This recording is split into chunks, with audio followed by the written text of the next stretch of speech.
नमस्कार बच्चों। चलिए एक बार फिर से स्वागत है आपका अपने YouTube channel Hindi by Anita ma'am पर। आप सभी को जन्माष्टमी की हार्दिक शुभकामनाएं। आपके व आपके परिवार की कुशलता की कामना करते हुए चलिए बढ़ते हैं आगे हमारे टॉपिक की तरफ। तो जैसा कि आप सभी जानते हो, पिछली क्लास में हमने शब्दालंकार पढ़ा था, तो आज हम अर्थालंकार पढ़ने वाले हैं। और अर्थालंकार में हमारा जो आज का अलंकार रहेगा वो रहेगा उपमा अलंकार। बहुत ही महत्वपूर्ण अलंकार है भाई, काफ़ी सारी चीज़ें जुड़ी होती है इस अलंकार से, तो बहुत इम्पोर्टेंट है, काफ़ी इम्पोर्टेंट अलंकार है हमारा। तो पढ़ेंगे हम उपमा अलंकार। उपमा का अर्थ ही क्या होता है? किसी की किसी के साथ समानता करना।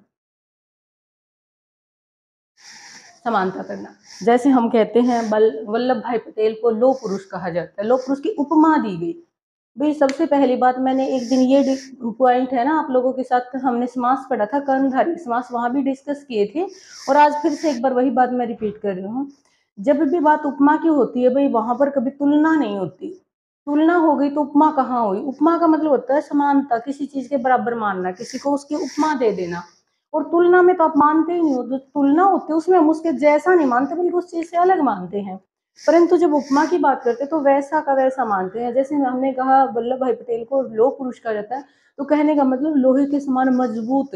ये नहीं कि लोहा मजबूत और वो मजबूत नहीं है, अगर मैं कुछ ऐसा बता रही हूँ तो वो तुलना है, लेकिन वैसा ही है तो वो क्या होती है? समानता होती है।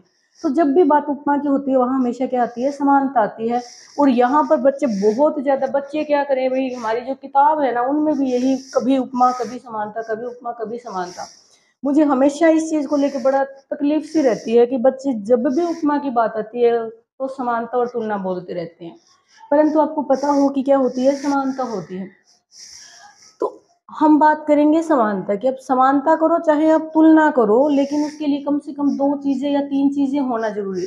किसी एक चीज की ना ही तो आप समानता कर सकते हैं और ना ही आप तुलना कर सकते हैं।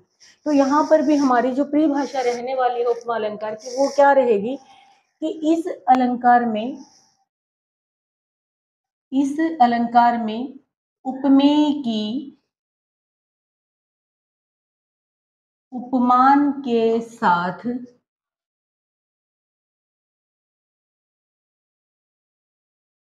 समानता बताई जाती है। इस अलंकार में उपमेय की उपमान के साथ समानता बताई जाती है। तो उपमेय और उपमान में क्या बताई जाएगी? समानता बताई जाएंगी। अगर मैं उपमेय और उपमान की बात करूं तो कर्मधारय समास की वीडियो देख लेना भैया आप लोग, तो उसमें आपको अच्छी तरह से समझ में आ जाएगा। जब दो चीजों के बीच में हम समानता बताएंगे तो वहां पर एक चीज क्या होगी? उपमेय, और एक चीज रहेगी उपमान।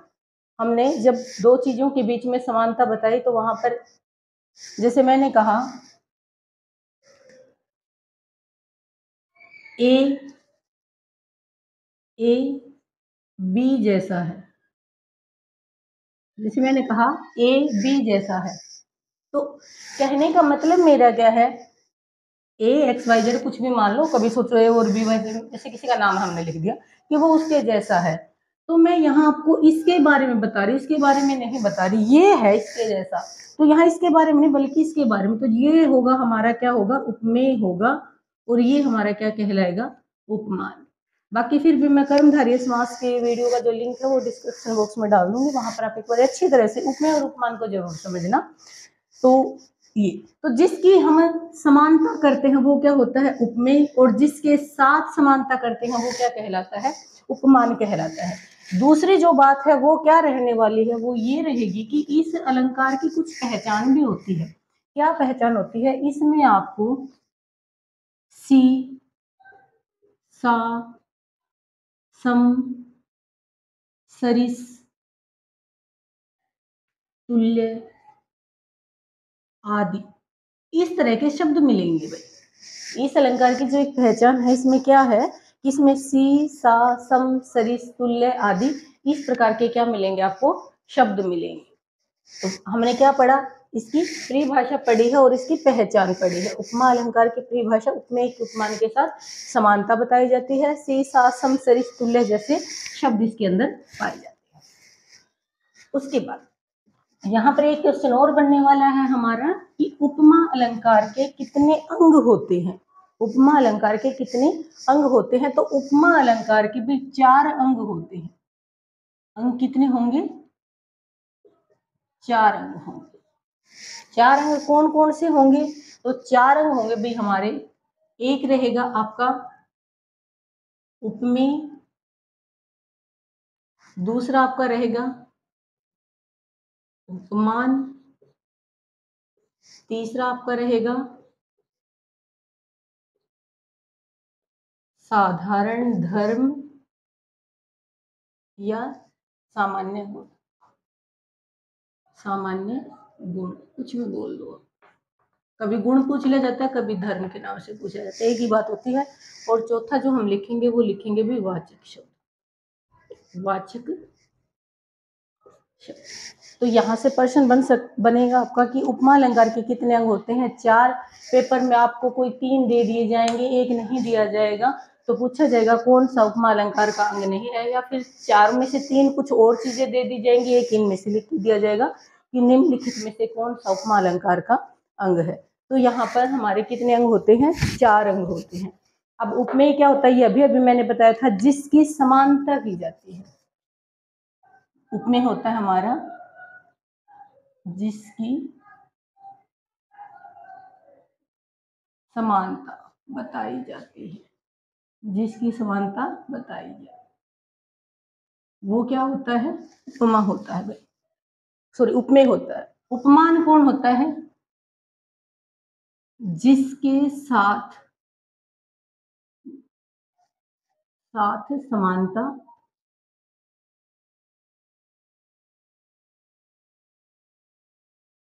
बताई जाए। जिसकी समानता बताई जाएगी वो क्या रहेगा? उपमेय। और उपमान क्या रहेगा? जिसके साथ समानता बताई जाए। सामान्य गुण क्या होता है? सामान्य गुण वो चीज होती है जो दोनों में समान रूप से होती है। जैसे मैंने एक छोटा सा उदाहरण लिखा था कि सरदार वल्लभ भाई पटेल को लोह पुरुष कहा जाता है। मतलब लोहा भी कैसा है? मजबूत, स्ट्रोंग है, ताकतवर है। और वो सरदार वल्लभ भाई पटेल है, वो भी कैसे हैं? ताकतवर। तो जो ताकत शब्द हो गया ना यहाँ पर, वो ही क्या कहलाएगा आपका? जो बात दोनों में कॉमन होती है, जो दोनों में समान होती है, वो आपका क्या कहलाता है? गुण कहलाता है। तो गुण वो हो जाएगा आपका, ठीक है।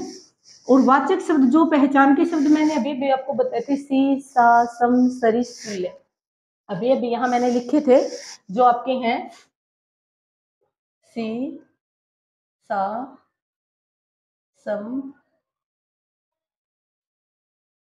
सरिस आदि, यही सारे क्या है? आपके वाचक है। सारे क्या कहलाएंगे? वाचक शब्द कहलाएंगे। एक बार इन चीजों को नोट करना है, या फिर आपको स्क्रीनशॉट लेना है तो वो देख लेना भाई।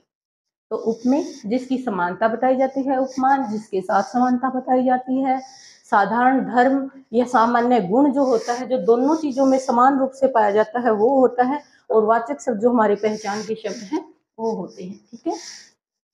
तो चलिए उदाहरणों के साथ इन चीजों को हम समझने की कोशिश करते हैं।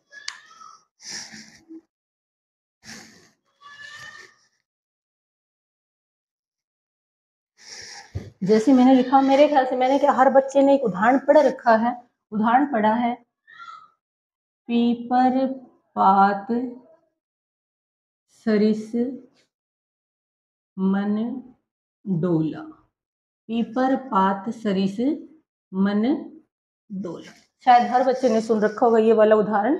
तो इससे आपको आराम से समझ में आएगी। इसे क्या कहा है? पीपल के पत्ते के समान मन डोला। मतलब क्या है? देखो यहाँ पर क्या बताया गया है। पीपल का पत्ता है, या हम कहें कोई भी पत्ता है, एक पत्ता है, वो कभी भी स्थिर नहीं रहता, वो हमेशा डोलता रहता है। उसके अंदर क्या रहती है? हमेशा चंचलता पाई जाती है। ठीक उसी तरह से जो मानव मन है, मनुष्य का मन है, वो भी कभी स्थिर नहीं रहता है, उसके अंदर भी हमेशा कुछ ना कुछ चलता रहता है। तो मतलब यहाँ पर कहा है कि पीपल के पत्ते के समान मन डोला। पीपल के पत्ते के समान मन डोला। तो यहाँ अपने पास दो चीजें हैं भाई, एक है पीपर पात और एक है मन। दो चीजों के बारे में बात की गई है।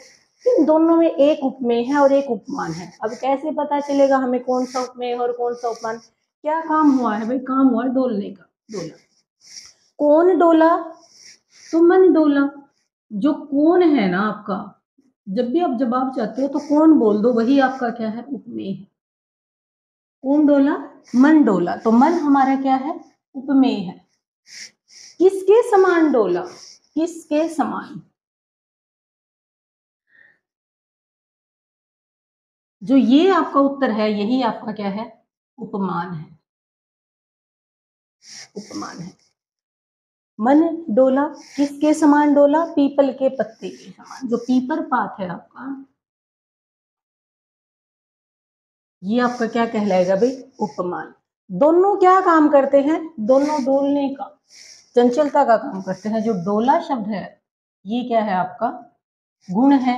और जो ये के समान आपका सरिस, सरिस है, ये आपका क्या कहलाएगा, वाचक शब्द। सरिस क्या है, वाचक शब्द। तो हमें अच्छे से समझ में आ रही है ये बातें कि इसके अंदर क्या बताया जा रहा है कि दो चीजें हैं, पीपल का पत्ता और मन, दोनों क्या है, डोलते हैं। तो हम किसकी बात करें इस पंक्ति में, बात तो हम मन की करें, पत्ते की तो नहीं करे, बल्कि मन की ही कर रहे, मन के बारे में बता रहे। जैसे उदाहरण दे दे के नहीं समझाते किसी चीज को, वही चीज यहाँ बताया कि मन इस प्रकार से डोलता है जैसे पत्ता डोलता है। तो मन हमारा उपमेय है, पीपल पाती है। ठीक है, देखते हैं एक उदाहरण और समझते हैं हम। जैसे मैंने लिखा, कर कमल सा कोमल, कर कमल सा कोमल। कर का अर्थ होता है भाई हाथ,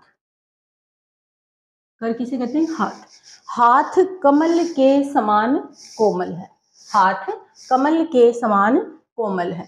तो दो चीजों, बात क्या है, कोमल, कोमल का है। कौन कोमल है, कर, कमल नहीं बोलेंगे हम, कौन कोमल, हाथ कोमल है, कर। ये आपका क्या कहलाएगा भाई, उपमेय कहलाएगा। किसके समान कोमल है, तो कमल के समान कोमल है। जो ये कमल है ये आपका क्या कहलाएगा, उपमान कहलाएगा।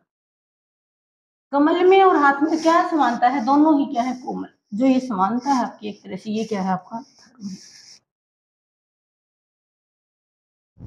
कोमल। और जो सा है ये आपका क्या है, वाचक। सा है ये क्या है, वाचक शब्द। ठीक है, देखते हैं एक उदाहरण और समझते हैं हम। जैसे हमने लिखा, हाथी सा टीला, हाथी सा टीला। अब इसके अंदर हम देखते हैं, हम किसकी बात करें, कौन, टीला, कौन, टीला।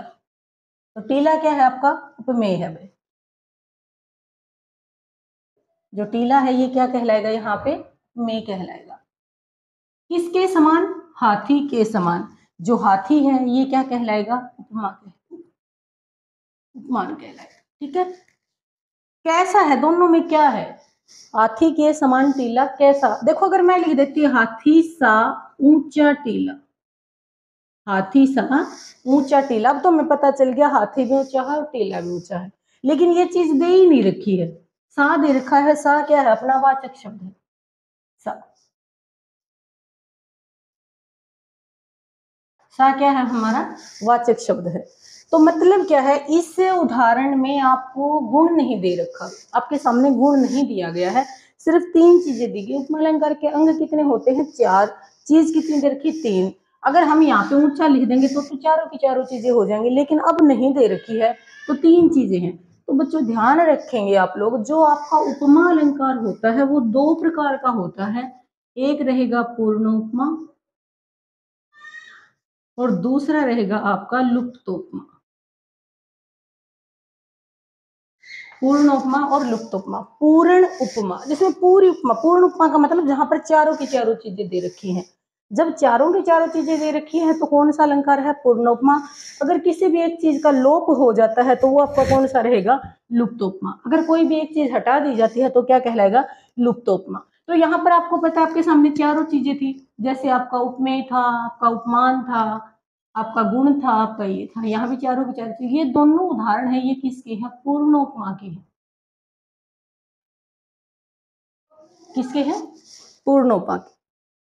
और जो ये वाला उदाहरण आपका दे रखा है, ये वाला, ये उदाहरण किसका है, आपका लुप्त उपमा का, क्योंकि इसके अंदर गुण नहीं दे रखा। अगर हम यहाँ पे गुण भी लिख दे तो ये भी किसका बन जाएगा, पूर्ण उपमा का बन जाएगा। आशा कर रही हूँ आपको उपमा अलंकार समझ में आया होगा। तो मिलते हैं हम बहुत जल्दी हमारी अगली वीडियो के साथ, जिसमें हम हमारे अगले अलंकार पढ़ेंगे। तब तक के लिए धन्यवाद।